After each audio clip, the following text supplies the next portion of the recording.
Hi, this is Krista Walsh. Hey, this is Daniel Arthur Smith. Hey, this is Terry R. Hill. Hey, it's Josh Hayes, and you're listening to 30-minute author interviews with my friend Preston Lay. Woohoo! Hey everybody, welcome to this week's episode of 30-minute author interviews. We do have a giveaway with this week's episode, but before I tell you about it, I'd like to tell you about our sponsor, The Galactic Satori Chronicles by Nick Breaker and Paul E. Hicks. The Galactic Satori Chronicles, a thirst for revenge sends one man on a deadly journey through the galaxy in this adrenaline-pumping new series. Asher is a young man whose world is turned upside down when he discovers that his fiance's death has been directly caused by an imminent alien invasion. In a desire to better understand humans in order to destroy them, these aliens are projecting their consciousness into unsuspecting men and women, and in the process are learning exactly how to use humanity's own selfishness and greed as weapons against them. Fueled by emotions that the aliens will never understand, Asher bands together with a group of friends. These four MIT co-eds are more than meets the eye and go to battle with those who are intent on destroying our planet. Asher takes the fight from Earth to an alien spaceship and then to the very planet of the enemy trying to destroy them. The Galactic Satori Chronicles can be found on Amazon, where Book 1 Earth is only 99 cents and Book 2 Kron is $2.99. Head on over to Amazon and search for Galactic Satori Chronicles, or head on over to Leigendarium.com and check out the show notes for this episode. In the show notes, we will include a link where you can find both Book 1 and Book 2 on Amazon. And now for the giveaway that I was telling you about. This week we're joined by author March McCarron, and we would like to give away an ebook copy of her novel Division of the Marked, the first book in her Marked series.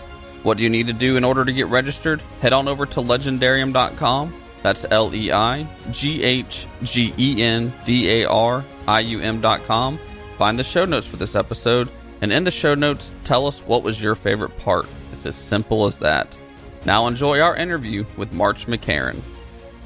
Welcome everybody to this week's episode of 30-Minute Author Interviews. This week our guest is March McCarron. Thank you for taking time out of your day and coming on 30-Minute Author Interviews. We appreciate it. Well, thanks for having me. Not a problem. I am, as I told you off the air, I'm really looking forward to this one. I've started reading your first book, and I'm really enjoying it. I'm kind of mad I haven't read it before. I've had it in my Kindle for a while, just haven't gotten to it, but I've really enjoyed what I've read so far. Thank you. Before we talk about your series and everything, we like to start each episode with a segment called Two Truths and a Lie, where you'll tell me two truths and a lie about yourself. So if you can you tell me two truths and a lie about yourself? And let's see if we can start a winning streak for me. Sure. All right. Two truths and a lie. Number one, when I was a child, I had a great passion for twirling baton. Number two, I've had drinks on the top floor of the tallest building in the world, the Burj Khalifa. And number three, I have eaten still squirming raw octopus tentacles. Wow. Okay.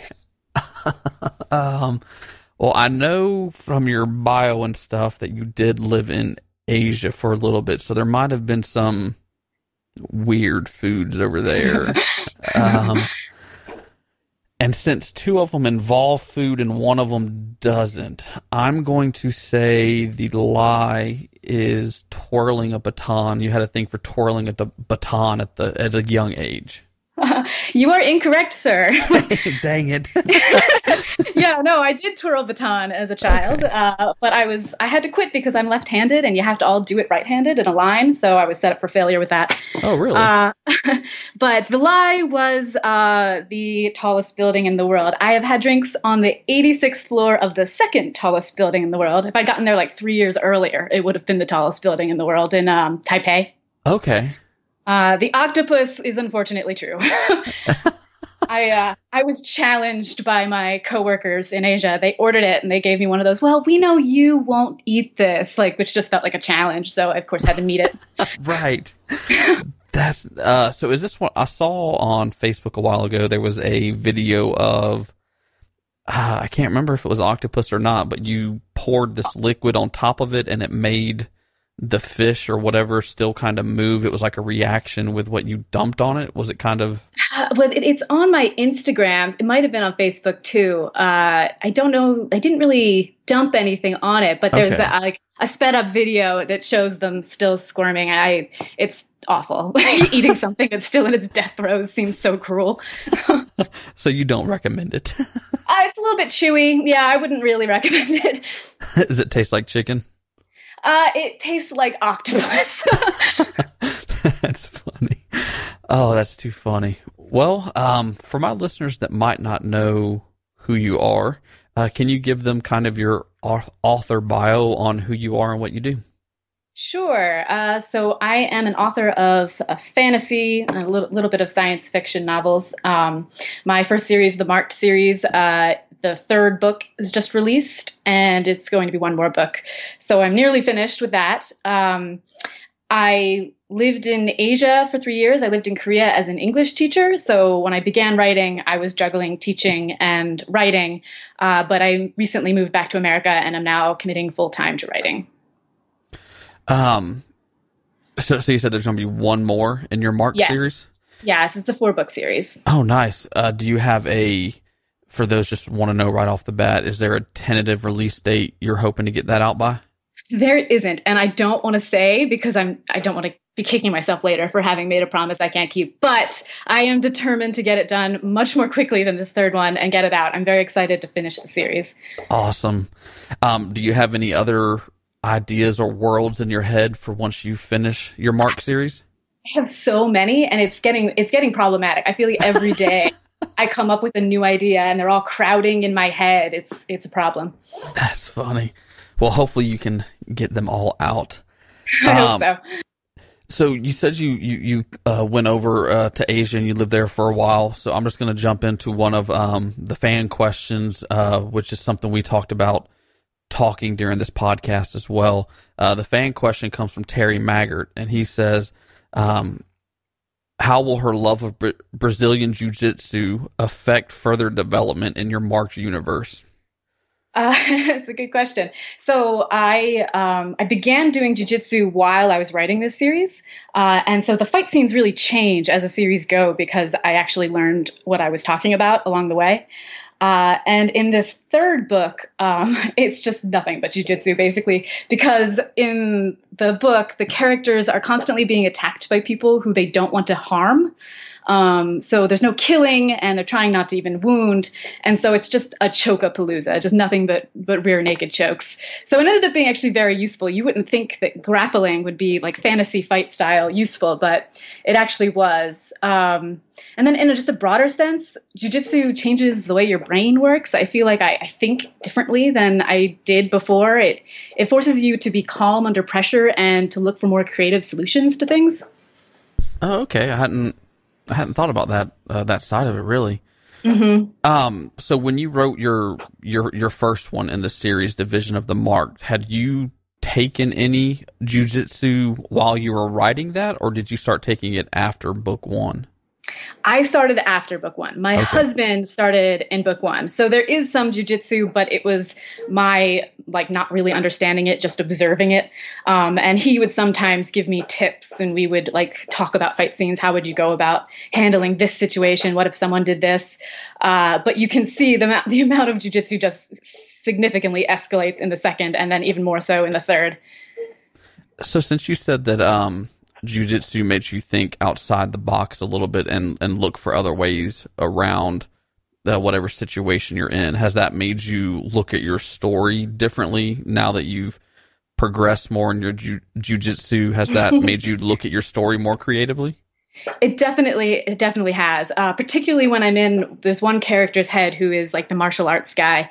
And the trouble with my world is that every character has superpowers.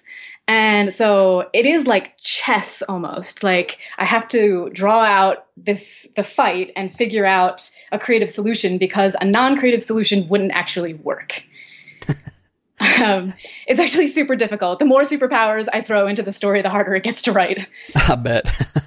Well, before we go on talking more about your series, can you kind of give the listeners your non-spoiler book blurb on what the Mark series is about? Sure. So it takes place in a sort of pseudo-Victorian kind of setting. Gaslamp Fantasy, I guess, is technically the setting. And it is about a group of people who join this sort of elite society that are martial artists and scholars, and they have these supernatural abilities. The society has two sides, and the characters are split into these opposite sides. And in the first book, they learn to dislike and distrust each other.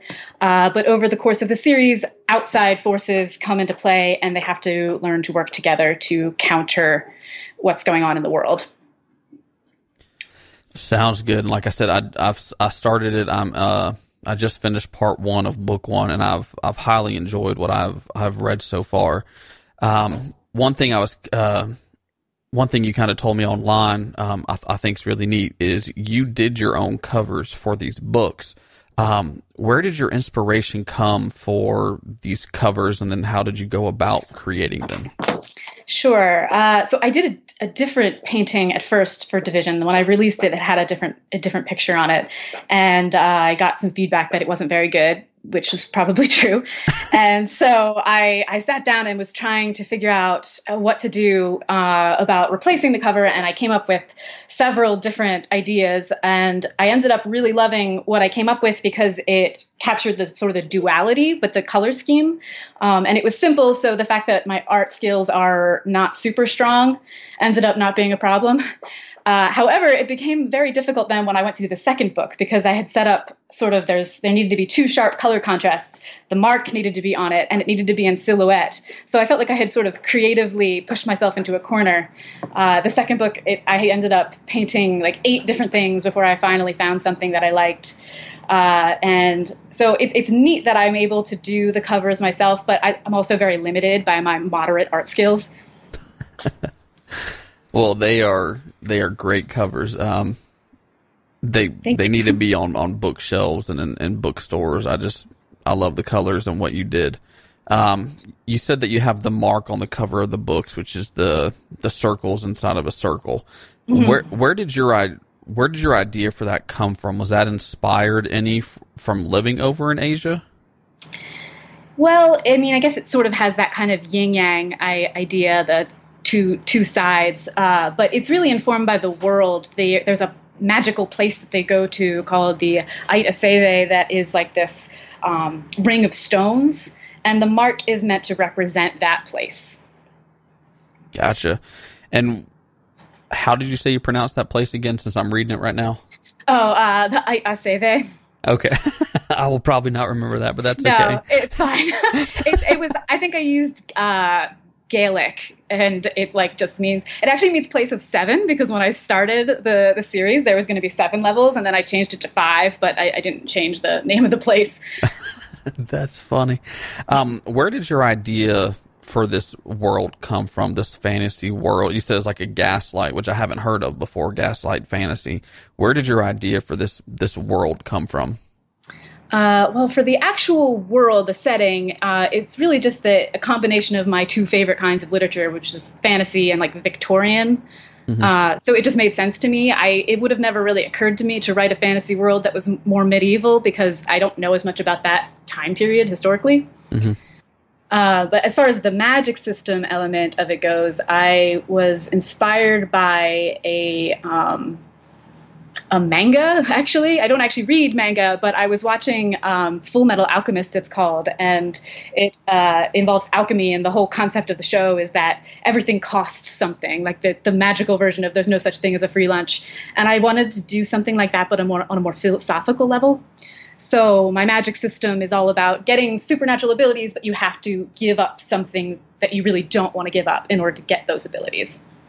I haven't told the story about manga before, and I've never had the chance, so this is my chance to tell the story on the podcast. We were visiting a Books A Million, and they have a clearance section. They put some of the books outside, and me and my wife are out there looking before we head inside, and this grandfather was with his grandkid, and he picks up a manga book, and he goes, oh, well, check this out. A book for left-handed people. That is exactly what I think every time I see one. It was, I laughed so hard when he said that. So you've mentioned several times about the superpowers that these people get, or as they call them in the book, gifts. They get this gift. One of the fan questions is from, and I'm sorry, I'm going to pronounce this last name wrong. It's Jeffrey. I think it's Ketchum. He wants to know, how did you come up with your systems of gifts, and how did you balance the world building? Or we'll just do that first part. How did you come up with your systems of gifts? Right. So it developed. My original idea wouldn't actually work in a book. It was too complicated. So I had to simplify it. So the idea is that there's these sacrifices that you make in order. And so the first one is the ability to have children. The second one is the ability to touch people. The third is your memory. And the fourth is your sanity. And the concept that initially inspired the idea was I wanted to do like magical star-crossed lovers. And so I created the sacrifices because every time you make one, it makes it harder to have a relationship. It's like he's steadily picking away at what makes you able to connect to other people and love other people. And then the gifts are informed by the need of the moment. So they vary character to character. And in the book, it mentions that most people don't get past the first one that you get. There's only been a few people to actually go all 5 levels. So one question I had while reading this is, since the gift is, I think it basically says there at one point that the gift you get at first is what you need at the time. And so a lot of times your first gift is turning a weakness into a strength of yours. So if you were in the book, what would your first gift have been? So, okay, I have 2 answers, and I don't know which one would have been deemed by the spirits more significant, but I have the world's worst sense of direction. So I might have been, like able to find anything. Or I was super asthmatic as a child. So like superior lung capacity. One of those 2 probably would have been it. There we go. Which one would have been your favorite? If you can only pick one, which one do you think would have been the most useful to you? Definitely the asthma, because I have GPS on my phone now. I don't need to know where I'm going. There we go. That's true.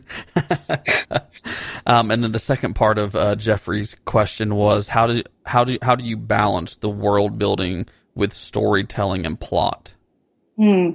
So that's a challenge in the first book. So I had to make this big list of all the facts that needed to be conveyed about the world, and then look at the plot and figure out how I could give a few each scene, particularly in the beginning when I'm building up the world.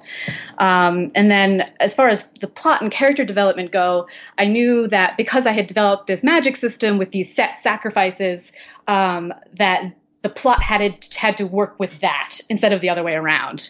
So I needed to constantly be pushing characters towards making difficult decisions. And I kind of want to go along the same lines with his question. You're from what I've read so far, you do a great job of keeping the story going, yet building your characters. And how do I want to word this? You do a great job with your character building as well as telling the story.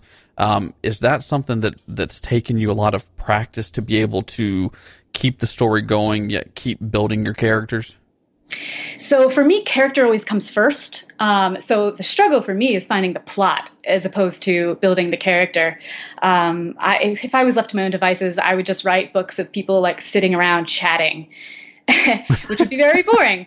So yeah, I've always loved character-driven stories, and strong characterization is something I seek to put into my books. The plot is, and how to make the characters develop along with the plot, how the plot interweaves with their growth, is the thing that I have to actually plan and try to execute. How do you go about choosing your characters' names when you're writing the book? Do you just randomly pick names, or is there meaning behind every character's name? Yarrow is the only character whose name was the result of thought and research. I liked the idea of the backstory that his name is an herb that reduces bleeding, the herb had saved his mother's life at one point, and she developed a fondness for it. So yarrow is a kind of leaf. That's a real thing. All the rest of them, I basically get to the point where the character is about to walk on the scene, and the letters I type are their name, and then I keep moving. I try to do it's like a Mad Lib. I don't think about it too much. I love that story that you told with Yarrow and where his name came from. I thought that was really cool when you told that in the book. And then I put this online too. One of my favorite parts from the first part of Division of the Marked is when they're laying down in a field. And it was, do you say her name? Is it Bray? Bray, yeah. Bray looks, they're laying down looking at the stars, and she says something to the effect of, "This is how the world would see the universe if it had eyes." I was like, I've never thought about that before. When I'm looking up at the sky, I see other things as I'm walking around like, I wonder what this would be thinking right now if it was actually a living thing. But then you did that, and I was like, wow, I've never thought about that. So that was one of my favorite parts of that first part of book one. That's cool. I actually had totally forgotten about that line, and I read it, and I was like, oh, all right. That is pretty good. Is there meaning behind the yearly celebration? I'm probably going to say the name wrong. Is it Marku? Yeah, there we go. Is there meaning behind that name? It's like the day of marking. I just slightly changed it to make it sound like maybe it came from another language. Marku being marking. Yeah. There we go. Do you have an excerpt from the book, from whichever book you want to read? That you could read for them, and then if there's any backstory they need to know going into it. Yes. Okay. So I had a really hard time choosing an excerpt because, like we were talking about earlier, in the first part of the book, they're children. Mm-hmm. So I always feel like if I choose an excerpt from the beginning, it doesn't represent the series very well. So I have chosen a scene pretty late in the book. You will not have read this part yet. Okay. And the setup for it is that my character, Yarrow, his gift, his supernatural ability, is that he knows how people he loves are feeling, and he can keep track of them in his head. So he can keep tabs on his family and friends. And at this point in the story, there is a person he knows who has gone missing, and he's worried about them. And his companions are trying to help him understand how to love new people so that he could then figure out if that person is in trouble or not. So the characters are sitting in a bar, and they're trying to help Yarrow figure out how to love new people. Okay. All right, so here we go. "Let's practice on Pier," Adire said. Pier turned towards Yarrow and batted his eyelashes. "All right, but this better not get weird." Yarrow flushed, but he shifted to better face Pier and waited for the next step. "What's going on?" Bray asked. Yarrow jumped in his seat. He hadn't noticed her enter. She pulled up a chair, sat, and took a swig from Adire's mug. "Yarrow's falling in love with me," Pier winked. Yarrow sighed. Why must he be saddled with such an awkward gift? Bray laughed. "By all means, proceed." "Now, Pier here has many fine qualities." Adire pointed to his friend. "Charming, intelligent, dashingly handsome," Pier said. "Noxiously arrogant," Bray added. "But none of that matters, not as far as you are concerned. It is like I told you the other day. You need to look with tender eyes. See a person and know that they matter immensely to others, that they were born to a mother, that they have friends who care, that they love others themselves. Out of Pier stretches an entire network of connections. He is loved by many, and he loves many. If he were to not exist, just imagine all of those severed strands in the web. Know that Pier matters, that he has value, and feel the immense gratitude that he lives, the gratitude that you know others must feel." As Adire said this, Yarrow heard a burst of feeling from the place in his mind that Bray occupied. When Adire had asked Yarrow to imagine that Pier no longer existed, Bray had experienced a sharp, deep, wrenching pang, as if she too had imagined it, and because Pier was a dear friend, it had been unbearable. Then a surge of affection filled her. Her eyes were on Pier, and Yarrow could see the tenderness in them. It was not a romantic love, but it was intense and deep. It was warm, soft, glowing. And it was this, overlapping with Adire's words, which triggered the change in Yarrow. He saw for the first time the real nature of love, the face below the mask of friendship, family, and passion. It was an impossible thing to adequately describe. It was universal. It was the acknowledgement that the beating heart in every human chest holds a multitude of feelings and is therefore so much more valuable than a mere organ. And suddenly, it was as though the network that Adire described blazed into existence. Yarrow felt Peer, his mixture of self-doubt and happiness. He felt Adire, whose emotions were indescribably tender. But it did not stop there. He knew that the serving girl was flustered, that the stranger sitting by the window was envious, that the man behind the bar was distraught. He knew the feelings of Britt back at the Cape, of the man who ran the butcher's shop in Glansheath, of the constable of Greystone. As if 1,000 stars suddenly burst into existence in his mind, Yarrow became aware of everyone he knew, even people he had only seen in passing. He thought his mind would explode. He was so utterly overwhelmed by the magnitude of this new understanding, this mental invasion. He called out with 1,000 pains that were not his, and 1,000 joys he did not feel. Yarrow, Bray's voice broke through, concerned, before he felt the chair slip out from under him. The world and its innumerable beating, feeling hearts blinked into darkness. Very nice. Is there one character that you enjoy writing about the most? Yes. So there's a character named Arlo Bowlerham, who is a kind of arrogant jerk. And for whatever reason, I don't know what this says about me, but writing him is just so easy. Yeah, it's kind of funny how your emotions towards characters go once you see them grow as a character, because at first I was with Yarrow and Bray. I didn't like them. Mm-hmm. But then you kind of start liking him a little bit more as the story goes on, even if you still think he's spoiled little brat. But yeah. He's funny because the reader will go through liking and hating him as the series goes. He doesn't have one solid progression towards likability. It's going to be an emotional roller coaster with him. That's great. One thing I wanted to be able to let you talk about some, if you wanted to, was on your blog. You have written, and it's on your website, some very interesting posts. You have posts for your readers where you've revealed covers and trailers, but then you also have posts for writers. And I've gone through and I've read some of them. And I actually enjoy them, even though I'm not technically a writer.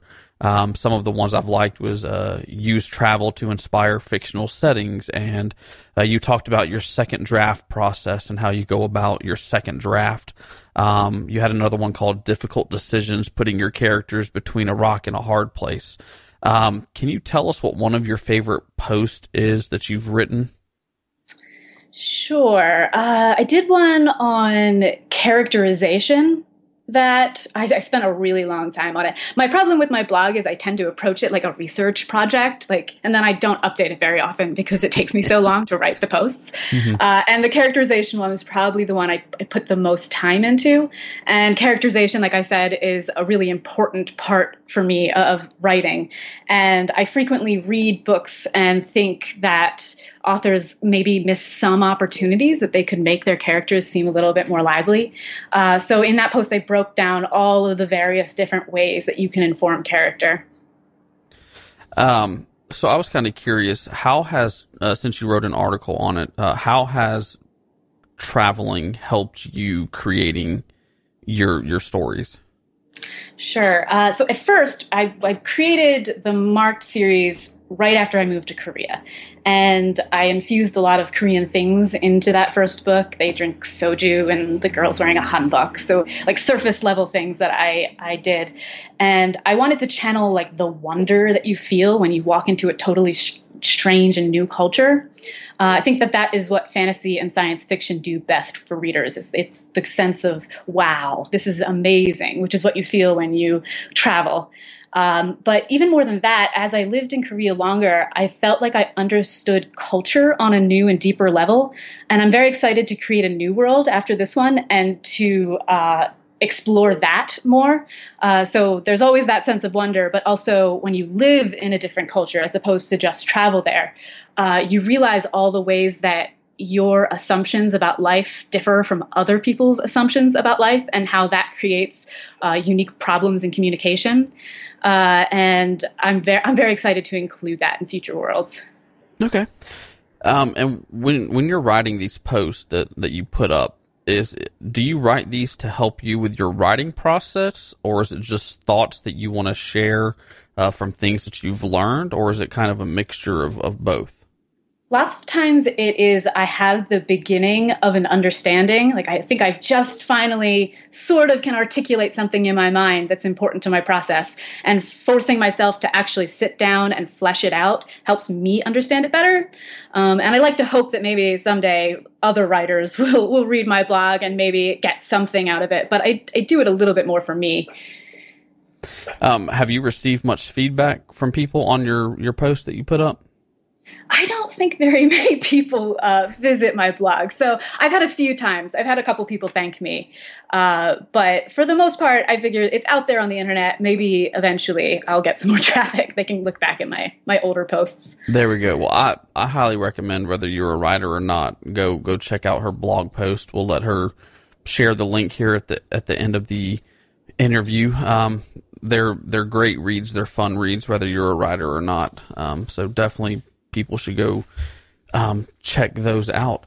So you said, book 3 just released, The Lamentation of the Marked, and you're currently working on book 4. So what can your readers, can they expect anything from you the rest of the year, or you'll just have to wait and see? We'll see. I'm hoping that you can expect something else from me the rest of this year. But again, I don't want to make any promises I can't keep. I also have an idea for another novella. I wrote one about one character, Kojin, and I have one pretty well outlined for Bray that also takes place during the 10-year gap that's in the first book. Okay. So I suspect that will come, and then the 4th book, hopefully not long from now. I very much want to finish it. So that novella you mentioned about Kojin is called The Maturation of the Marked. Where do you recommend people read that in the series? I wrote it after the second book. Actually, I started writing it before the second book, and I finished it after the second book.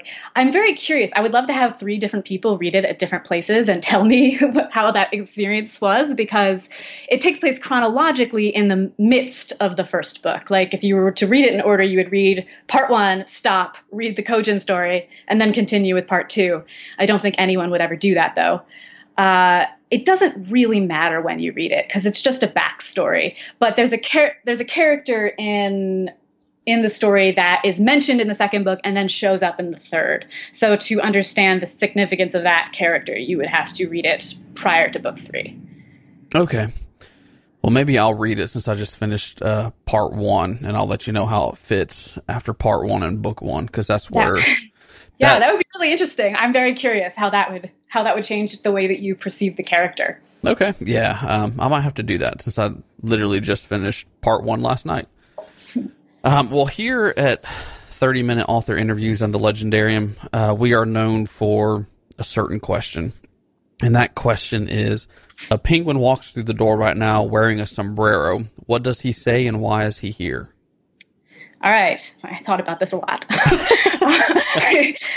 Okay, so sombrero wearing penguin walks through the door, and he says, "I'm you from the future, and I'm here to warn you. Do not invest in sombreros. Here lies only pain." There we go. That is funny. And then before we leave, do you have any advice, whether it be for writing or for life, that you would like to share with the listeners? Just... keep doing it. If you want to do something, do it every day. There we go. And where can our listeners go if they would like to learn more about you and the stories that you write? My website is www.marchmccarron.com. You can find my blog there, as well as some other things like the list of books, which will have links to all the various different stores where they're available. I'm also on Facebook, facebook.com/MarchMcCarron, and I update there with progress reports on how my books are coming along. Well, we will include links to everything over in the show notes at Leigendarium.com. Well, thank you for taking time out of your day and coming on 30-Minute Author Interviews. We appreciate it. Thank you.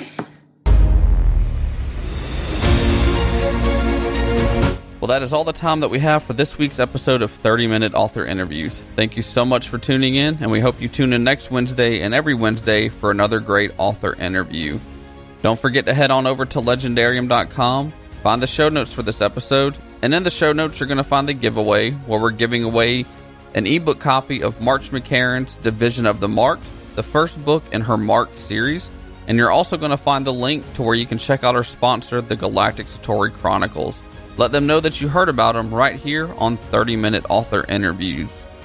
And don't miss another episode of 30-Minute Author Interviews. You can subscribe to the podcast wherever you listen to podcasts, iTunes, Google Play, YouTube, and many other places. So don't miss another great author interview. I would also like to thank a few of our Patreon supporters. I would like to thank Nick Breaker, Third Scribe, and Maggie Stewart Grant. They're supporting 30-Minute Author Interviews through Patreon. They're also receiving the Patreon-only podcast 10 Questions With. Visit patreon.com/Leigendarium and find out how you can support 30-Minute Author Interviews as well. And until next time, guys, remember to stay legendary.